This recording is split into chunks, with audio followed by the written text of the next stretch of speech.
عزیزان گرامی قدر، آپ تمامی حضرات کو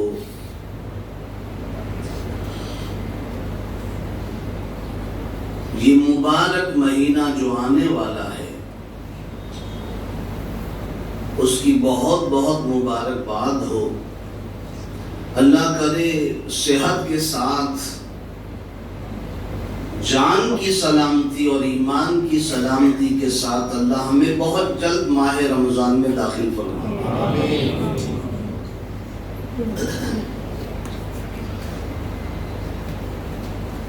قرآن مجید کی 2 جگہ سے میں نے آیت کریمہ اٹھائی، پڑھی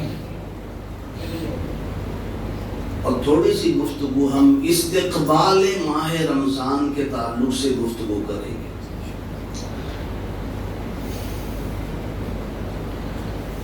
استقبال ماہ رمضان میں کیا کیا ہونا چاہیے، اس پر تھوڑی ہم گفتگو کریں گے۔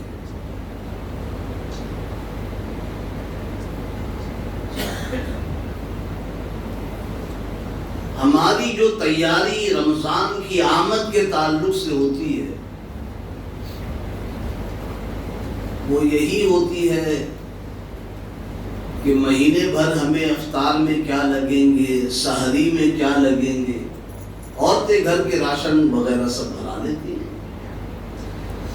یہ اس کی تیاری ہم اتنا ہی سمجھتے ہیں۔ کھجور بھرا لیا، کھانے پینے کے سامان ہم نے بھرا لیے، ہونا بھی چاہیے، ہونا بھی چاہیے، ایسا نہیں کہ آپ کو اس سے منع کیا گیا ہے، لیکن یہ رمضان المبارک کی جو برکتیں ہیں اصل میں یہ اس کے مقصد کو نہیں پہنچتا کہ آپ نے روح افزا بھرا لیا، آپ نے کھجور بھرا لیا، آپ نے اور قسم قسم کے میوہ جات بھرا لیے۔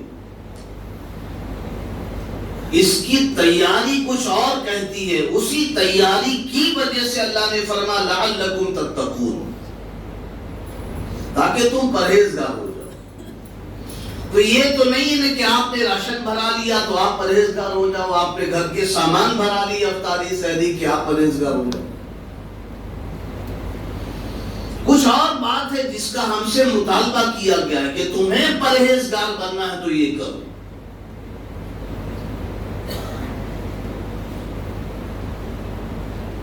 اب رمضان المبارک قریب ہے تو ہمیں اس کا استقبال کرنا ہے۔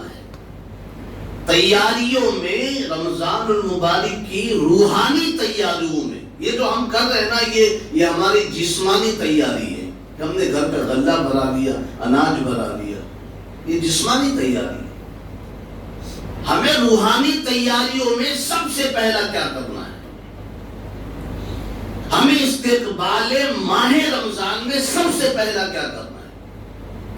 تو سب سے پہلے تو یہ سمجھنا ہے کہ یہ اللہ کا جو مہینہ ہے، اللہ نے ہمیں دیا ہے بندوں کے مہینے، اس کو نسبت بھی تو دیکھیے نا ذرا۔ میرے آقا نے فرمایا کہ شعبان میرا مہینہ ہے، رجب اللہ کا مہینہ ہے، اور میرے بندو رمضان تمہارا مہینہ ہے۔ رمضان تمہارا مہینہ ہے، یعنی یہ مہینہ تمہاری طرف مہمان بن کر آ رہا ہے۔ تمہارا مہینہ کیا مطلب؟ میں اسے بھیج رہا ہوں تمہارے گھر میں مہمان بنا کر کے۔ اب مہمان بھی جو ہوتے ہیں نا وہ 2 قسم کے ہوتے ہیں۔ ایک مہمان تو وہ ہے جو خود آتا ہے، بن بلائے آتا ہے، اس کو کوئی انویٹیشن نہیں، اس کو کوئی دعوت نہیں ہوتی ہے، وہ خود آتا ہے۔ اور ایک مہمان وہ ہوتا ہے جس کے آنے کا انتظار کیا جاتا ہے۔ 2 قسم کے مہمان ہوتے ہیں، جسے ہم بلاتے ہیں اس کا انتظار بھی ہوتا ہے، اور ایک وہ مہمان جو بن بلائے آتا ہے۔ یہ وہ مبارک مہمان ہے جس کا ہمیں سال بھر انتظار رہتا ہے کہ نہیں رہتا ہے؟ ان سے پوچھو جو واقعی میں عاشق رمضان ہے، جب عید کا چاند نظر آتا ہے تو چیخیں نکل پڑتی ہے۔ جی صاحب، خوشی عید کی اپنی جگہ، لیکن جب عید کا چاند نظر آتا ہے نا تو وہ کہتے کاش کہ ایک روزہ ہمیں اور مل گیا ہوتا، ایک ہی روزہ۔ اور حضور تو یہ فرماتے صلی اللہ علیہ وسلم کہ اگر میری امت کو پتہ چل جائے کہ رمضان ہے کیا تو وہ تمنا کرتے کہ سال بھر رمضان رہتا۔ ایسا مبارک مہمان ہے یہ جو آنے والا ہے۔ تو مہمان دو قسم کے ہوتے، ایک تو خود چلا آتا ہے، ایک وہ جس کے آنے کی آرزو تمنا کر۔ یہ وہ مہمان ہے جو آ رہا ہے، اسے اللہ بھیج رہا ہے۔ آنے والا جو مہمان ہے اسے اللہ بھیج رہا ہے۔ اور دیکھیں مہمان کے استقبال کی تیاریاں بھی الگ الگ ہوتی ہیں۔ ہمارے آپ کے مہمان کی مثلاً ہمارا دوست، ہمارا اسکول کا کوئی ساتھی، ہمارا کوئی بزنس پارٹنر، ہمارا کوئی فرینڈ سرکل کا ہمارے گھر میں آ جائے مہمان بن کر، ہم اسے ڈرائنگ روم میں بٹھائیں گے، اپنے گھر میں بٹھائیں گے، چائے پی کے روانہ کر دیں گے، بہت کھلایا، کھانے کا وقت ہے تو کھانا کھلا دیں گے۔ تیاریاں الگ، جیسا مہمان ویسی تیاری۔ اب اسی کے برعکس دیکھ لیں، اگر آنے والا ہمارے گھر میں دوست کی بجائے ہمارا کوئی استاد آ جائے، کوئی پیر و مرشد آ جائے، کوئی عالم دین آ جائے، کوئی ہمارا بڑا رہنما آ جائے، پھر اس کی تیاری الگ ہوتی ہے۔ پھر دوست کی طرح چائے پلا کر کے تلخائیں گے نہیں، پھر اس کے آنے کا بھی انتظار ہوگا۔ اس کے لیے دسترخوان پر کیا کیا غذا سجائی جائے اس کا صبح سے انتظام ہوتا رہتا ہے کہ بھئی ہمارا کوئی بڑا مہمان آ رہا ہے۔ اگل بگل والوں کو بھی پتہ چل جاتا ہے کہ بھئی آپ کے وہاں کوئی بڑی ہستی آ رہی ہے کیا؟ تو آپ کہیں گے ہاں ہمارے استاد آ رہے ہیں، عالم دین آ رہے ہیں، ہمارے پیر و مرشد آ رہے ہیں، ہمارا کوئی بڑا آ رہا ہے۔ اگل بگل والوں کو بھی پتہ چل جاتا ہے۔ تو جیسا مہمان ہوتا ہے ویسی تیاریاں ہوتی ہیں۔ پر یہ وہ مہمان ہے جو سارے مہمانوں کا مہمان ہے۔ اگر یہ مہمان نہ ہوتا نا تو اس کی برکتیں سال پر نہیں رہتی۔ اور میرے بھائیوں اسی مہمان کی برکت ہے کہ 11 مہینے اسی مہمان کی برکت سے ہم دوسرے مہمان کو کھلا پلا پاتے۔ حضور کیا فرماتے صلی اللہ علیہ وسلم، کیا میرے صحابیوں یہ جو مہینہ ہے جسے رمضان المبارک کہتے، یہ تمام مہینوں پر جو 11 مہینے ہیں نا، ربیع الاول، ربیع الاخر، جمادی الاول، جمادی الاخر، رجب، یہ اس کے پہلے اور بعد کے جو کچھ مہینے 11 مہینے، فرماتے ہیں حضور کہ یہ جو رمضان المبارک کا مہینہ ہے اس کی فضیلت تمام مہینوں پر ایسی ہے جیسے میری فضیلت تمام لوگوں پر ہے۔ یعنی کتنی بڑی بات ہے۔ حضور جیسا کوئی ہے مخلوق میں؟ بولیے کوئی نہیں ہے، کوئی ثانی حضور کا ہم پلہ ہے ہی نہیں۔ ایسے ہی حضور فرماتے جیسے تمام مہینوں میں سب سے افضل مہینہ رمضان کا ہے نا، ویسے تمام، جیسے میں تمام رسولوں میں، لوگوں میں، نبیوں میں، تمام انسان و جنات میں سب سے بہتر ہوں، ویسے یہ رمضان تمام مہینوں میں سب سے بہتر ہے۔ اچھا، یہ تو مہمان کی بات تھی۔ کوئی مہمان آتا ہے تو ہم دروازہ کھولتے ہیں، کوئی مہمان آتا ہے تو ہم اٹھتے ہیں، دروازہ کھولتے ہیں۔ پر یہ وہ مہمان ہے کہ جب یہ آتا ہے تو یہ زحمت نہیں دیتا کہ تم دروازہ کھولو۔ یہ وہ مہمان ہے کہ جب یہ آتا ہے تو ہمارا مہمان آ جائے تو ہم دروازہ کھولتے ہیں۔ یہ وہ مہمان ہے کہ جب یہ آتا ہے تو اللہ جنت کے دروازے کھول دیتا ہے۔ جملے سنیں، اس کو دل میں جگہ دیں، تب بات سمجھ میں آئے گی کہ کیا مہمان آنے والا آ رہا ہے۔ کوئی معمولی نہیں ہے یہ مہمان۔ ہمارا مہمان ہے تو ہم دروازہ کھولیں، اور اللہ کا یہ مہمان ہماری طرف آئے تو اللہ فرما رہا کہ میں نے لو جنت کے دروازے کھول دیے۔ اور صرف اس مہمان کی وجہ سے جنت کے دروازے نہیں کھلتے بلکہ جہنم کے دروازے بھی بند ہو جاتے۔ اسی لیے تو کہا گیا کہ اس مہینے میں اگر کوئی ایمان کے ساتھ میں دنیا سے گیا تو وہ سیدھا کہاں گیا؟ کیوں جنت میں گیا؟ اس لیے کہ جہنم کا دروازہ تو کھلا ہی نہیں، تو جائے گا کدھر؟ جائے گا کدھر؟ ایمان کی حالت میں اگر گیا دنیا سے ٹھیک ٹھیک ایمان لے کے، تو پھر وہ اس کے لیے جنت کے دروازے کھلے ہیں۔ اسی لیے اس مہینے میں انتقال کرنے والوں کا حساب بھی روک دیا جاتا ہے۔ عذاب قبر سے اور فتنہ قبر سے دو لفظ ہے حدیث پاک میں۔ فتنہ قبر سے محفوظ ہو جاتا ہے۔ قبر کا فتنہ بہت بڑا فتنہ ہے، اس کی آزمائش۔ جو اس فتنے سے بچ گیا جسے قبر کی آزمائش کہتے ہیں، پھر وہ آخرت کی آزمائش سے بھی بچ جائے گا۔ یہ وہ مبارک مہینے۔ تو نہ صرف جنت کے دروازے کھولے جاتے بلکہ آسمانوں میں جنت کے دروازوں کے ساتھ ساتھ زمین پر جہنم کے دروازے بھی بند کر دیے جاتے، جہنم کے دروازے بھی بند کر دیے جاتے۔ اور یہ وہ مبارک مہینہ ہے کہ جس میں ایک نفل کا ثواب فرض کے برابر کر دیا جاتا ہے۔ یعنی ابھارا جا رہا ہے کہ بندو کسی طرح لو، اس مہمان کو اسی طرح مت بھیجو، اس لیے کہ جو مہمان دوسرا کوئی آتا ہے وہ خالی کر کے جاتا ہے۔ حالانکہ یہ لفظ بولنے کے لیے ہے، پر مہمان واقعی میں مہمان ہو نا تو مہمان کے آنے سے گھر بھر جاتا ہے۔ مہمان کی بھی کنڈیشن ہوتی ہے، وہ میں کبھی کسی وقت مہمان کے تعلق سے گفتگو پر عرض کروں گا۔ اور مہمان بھی 3 دن کا ہوتا ہے، اس سے زیادہ اگر وہ کھا لیا گھر میں رہ کر کے وہ صدقہ ہو گیا۔ مہمان 3 دن کا ہوتا ہے، اس پر الگ گفتگو کبھی کروں گا۔ تو مہمان جو آتا ہے نا وہ گھر کے راشن، وہ سارا کھانا پانی جو ہے نا وہ کھا پی کر جاتا ہے، مگر یہ ایسا مہمان ہے جو صرف کھلانے کے لیے آیا ہے۔ دیکھ لو آپ، سال بھر جو ہم نئی نصیب ہمیں ہوتی ہے نا وہ اس ماہ مبارک میں افطار کے وقت دیکھو طرح طرح کے قسم کے افطاریاں ہیں، کھانے پینے کیا کیا نہیں ہوتا ہے۔ تو یہ مہمان کھلانے کے لیے آیا ہے، یہ وہ مبارک مہمان ہے۔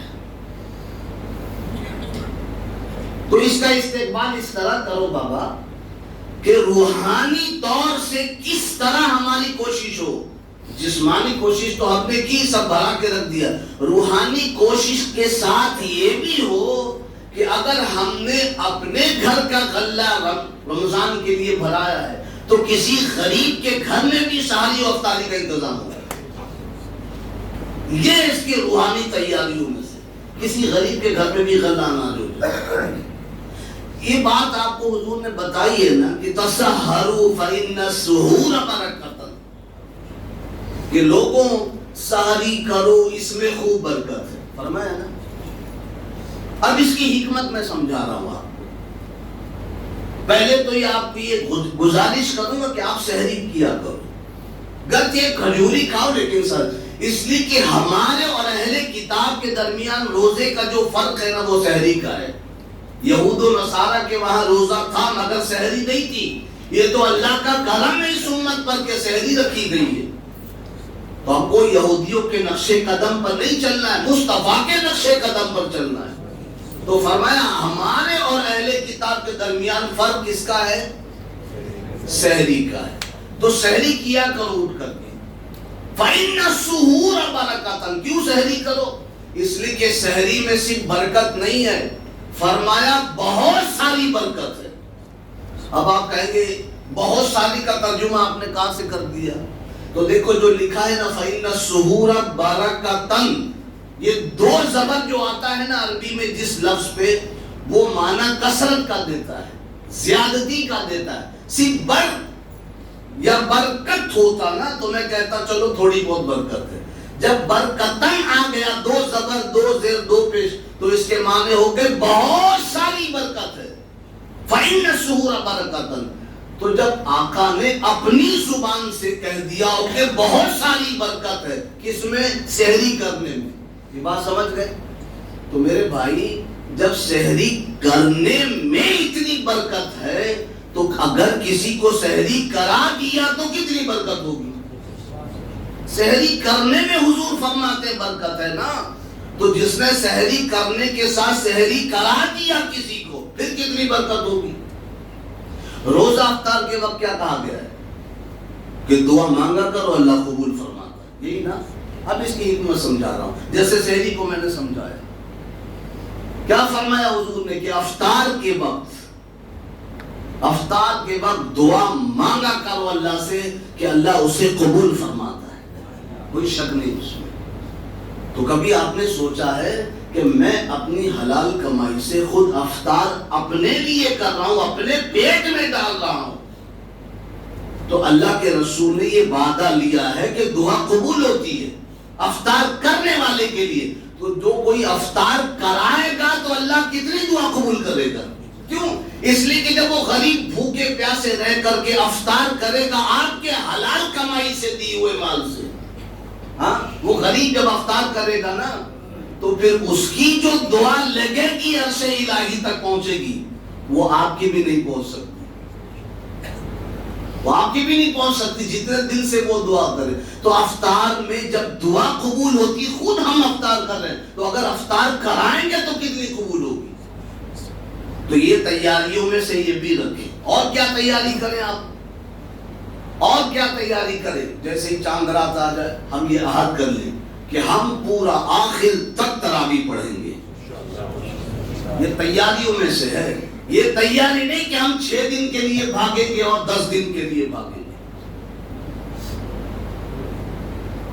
یہ کبھی نہیں سوچنا، آپ یہ سوچنا کہ میرے نبی کی سنت ہے چاند دکھنے سے لے کے چاند دکھنے تک، رمضان سے لے کے عید الفطر، ہم اس درمیان تراویح ایک بھی ناغہ نہیں کریں گے، سنت موقعہ ہے، یہ تراویح سنت موقعہ ہے، اسے ہرگز نہیں چھوڑنا۔ کیا سمجھتے ہو اس تراویح کو؟ اب ایک حدیث بڑی پیاری بتاتا ہوں کہ کبھی سستی بھی آئے تو آپ پڑھو گے ضرور انشاءاللہ۔ حضور کیا فرماتے ہیں؟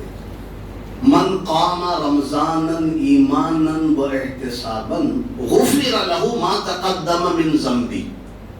جس کسی نے رمضان کے مہینے میں قیام کیا، مراد تراویح ہے، علماء فرماتے ہیں قیام کیا، بھئی آپ نے فرض نماز پڑھی، اس کے بعد قیام کا لفظ تراویح کے لیے بولا گیا، سارے علماء کا اس میں اتفاق ہے۔ آپ نے اگر نماز تراویح پڑھی ایمان کی حالت میں، احتساب کی حالت میں، تو حضور کیا فرماتے؟ فرماتے غفر له ما تقدم من ذنبه، جتنے پچھلے گناہ ہیں نا اللہ سب معاف فرما دیتا ہے۔ یہ بھی اس کو بھی تیاری میں شامل کرو، معاف فرما دیتا ہے۔ اور کیسی معافی ہوتی ہے؟ ابھی تو میں صرف کاؤنٹ کروں گا نا، اسے اندازہ لگانے، یہ شروعات ہے اللہ کی رحمت کی، حق تو وہی جانے۔ یہ جو قامہ کا لفظ ہے نا، یہ تراویح کے لیے بولا گیا، اور علماء فرماتے ہیں کہ تراویح کے ہر سجدے پر، تراویح کے ہر سجدے پر اللہ 1500 نیکیاں دیتا ہے، 1500 نیکی۔ اب بھی چھوڑو گیا، ہر سجدے پر 1500 نیکی ہے، تو تراویح میں کل کتنے سجدے ہوتے؟ 40 سجدے ہوئے، 20 رکعت میں 40 سجدے تو ہوئے، 40 سجدے کو جوڑو تو کتنے ہو گئے؟ ہاں اللہ اکبر، 60,000 نیکیاں آپ کو مل رہی، اور وہ بھی 60,000 نیکی میں نے کہا نفل ہو تو اللہ فرض سے بدل دیتا ہے نا رمضان میں، یعنی 60,000 نیکی آپ کو فرض کے برابر مل گئی ایک تراویح میں۔ یہ حال ہے۔ اور ایک بات اچھی طرح سمجھو، تیاری میں تو آپ تراویح پڑھو گی، لیکن جہاں پڑھا جاتا وہاں پڑھو گے، جہاں بھاگا جاتا وہاں نہیں پڑھو گے۔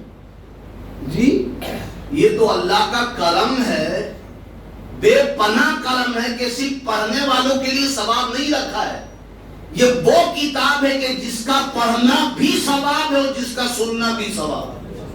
ارے حق تو یہ ہے کہ اس کا چھونا بھی ثواب ہے، لاؤ دنیا میں کوئی کتاب ایسی کہ جس کا چھونا بھی ثواب ہو۔ میرے اللہ کو اچھی طرح پتا تھا جب قرآن اترا ہے نا، ایک زمانہ وہ آئے گا کہ ہر کوئی پڑھ نہیں پائے گا۔ کتنے ایسے جن کو قرآن آتا ہے، کتنے ایسے اس میں بیٹھے جن کو نہیں آتا ہے۔ اللہ کو پتا تھا جب قرآن اترا کہ ہر کوئی میرے بندوں میں ایک زمانہ آئے گا پڑھ نہیں پائے گا، تو سننے میں بھی ثواب رکھا۔ اور آپ کہاں تک سنو گے؟ سال بھر کہاں آپ کے پاس موقع ہے کہ کسی حافظ کو بٹھا کے سنو؟ ہے موقع ایسا؟ تراویح وہ مبارک نعمت ہے کہ جب بندہ قرآن پڑھتا ہے، آپ سنتے ہو تو سننے کا ثواب بھی آپ کو ملتا ہے، لیکن جہاں پڑھا جاتا ہو وہاں سنو گے جب ثواب ملے گا۔ اب پڑھنے والے کو خود ہی نہیں معلوم کو کیا پڑھ رہا ہے بیچارہ ہو جی یعلمون اللہ اکبر سمع اللہ لمن یعلمون والذین خلاص، اس کو خود ہی نہیں پتا ہوتا وہ کیا پڑھ رہا ہے تو کہاں ملے گا؟ اور جب آپ سنو گے نا کہ واقعی میں قرآن پڑھا جا رہا ہے تو اب اللہ کیا فرماتا ہے وَإِذَا قُرِئَ الْقُرْآنُ فَاسْتَمِعُوا لَهُ وَأَنصِتُوا لَعَلَّكُمْ تُرْحَمُونَ۔ فرمایا جب قرآن پڑھا جا رہا ہو نا تو تم کان لگا کر اس کو سنو، فَاسْتَمِعُوا، سنو غور سے۔ یہ جملہ جو ہے نا فَاسْتَمِعُوا کا لفظ ہی بتا رہا ہے کہ جہاں سننے کو ملتا ہو، بھاگنے کو نہیں۔ فَاسْتَمِعُوا، سنو، جب سنو گے نا اور برابر سنائی دے گا تو کیا ہوگا؟ اللہ فرما رہا ہے لعلکم ترحمون، تب میں اپنی رحمت کے دروازے تمہارے لیے کھولوں گا۔ بھاگو گے تو نہیں، اس لیے نعمت سمجھو گولڈن چانس ہے، یہ بھاگنے کے لیے نہیں ہے۔ اگر آپ کو قرآن نہیں آتا تو سنو جہاں واقعی میں پڑھا جاتا ہے۔ اللہ پاک فرماتا وَرَتِّلِ الْقُرْآنَ تَرْتِیلًا، بندو ٹھہر ٹھہر کے قرآن پڑھا کرو، اور بندہ کہتا ہے جہاں ٹھہر ٹھہر کے پڑھا جاتا وہاں مجھے ٹھہرنا ہی نہیں ہے، کبھی ادھر بھاگتا کبھی ادھر بھاگتا کبھی ادھر بھاگتا۔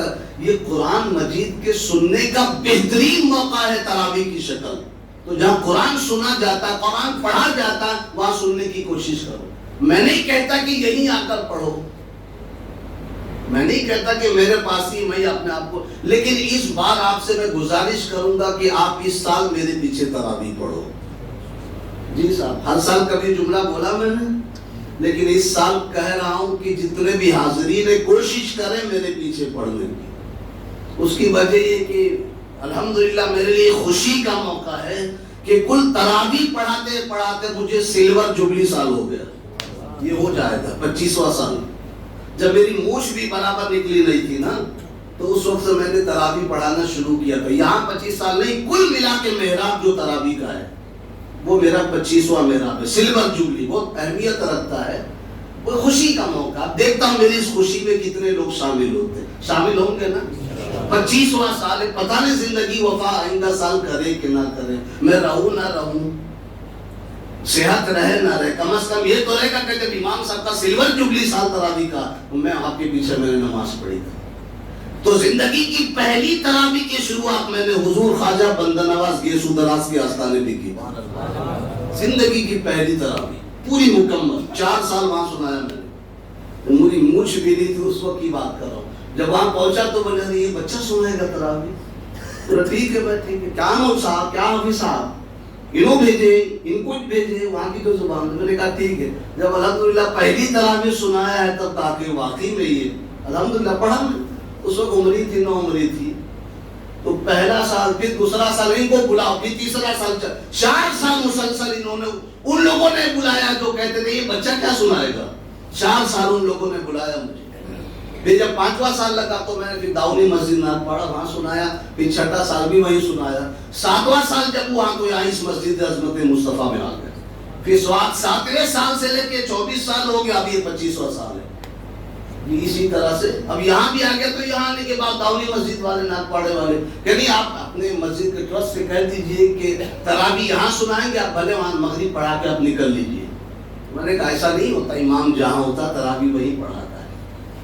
تو وہ لوگ بھی چاہ رہے تھے جہاں میں نے 2 سال سنایا، تو کوشش یہ کرے کہ آپ اس سال یہاں تراویح پڑھیں گے نا انشاءاللہ، 25واں سال ہے۔